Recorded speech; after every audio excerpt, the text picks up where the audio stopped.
There are many strange phenomena that we witness in medicine. One of the strangest phenomena is that of thunderstorm asthma. Why do so many people get attacks of asthma during thunderstorms?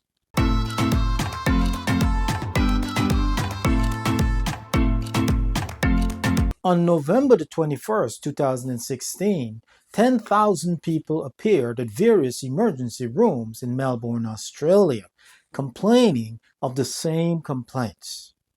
Wheezing and cough, typical symptoms of asthma. Hundreds of ambulances went to the various emergency rooms and thousands of people were admitted to the hospitals. 9 people died. Of those people admitted, 87% had had a diagnosis of allergic rhinitis, and only about 28% of them had had a prior diagnosis of asthma. 3 hours earlier, the Bureau of Meteorology had announced a severe thunderstorm warning for the area, and that day, the ryegrass pollen count was extremely high. On that fateful November 21st in 2016, Melbourne suffered the world's largest thunderstorm asthma epidemic in history.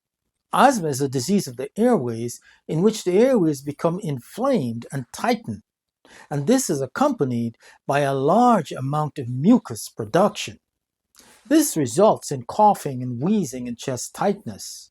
And the result is that the individual is unable to inhale enough oxygen.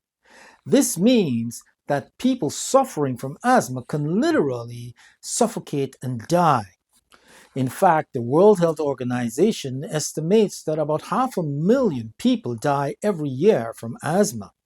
But asthma is an umbrella term, and asthma comes in many forms, the most common of which is allergic asthma, which accounts for about 80% of all the cases of chronic asthma. Allergic asthma is asthma that is triggered by moles and pollens and other particles.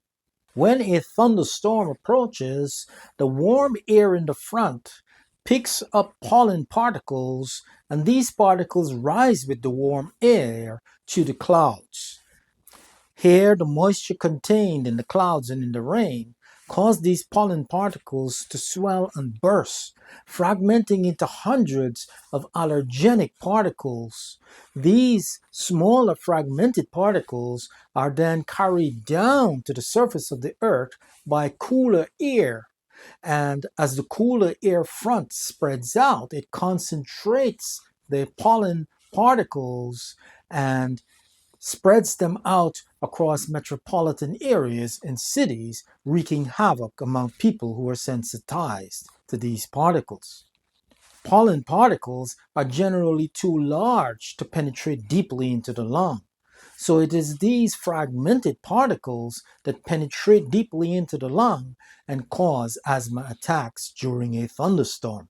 If you have asthma or allergic rhinitis, you should pay attention to the weather forecast. And if the forecast predicts a thunderstorm, stay inside and lock your doors and windows. You should, of course, also always take your allergy medication and your asthma medication as prescribed. Thank you for watching. I hope you enjoyed the video. Please like and subscribe. Leave your comments in the box below, and don't forget to support the channel by subscribing.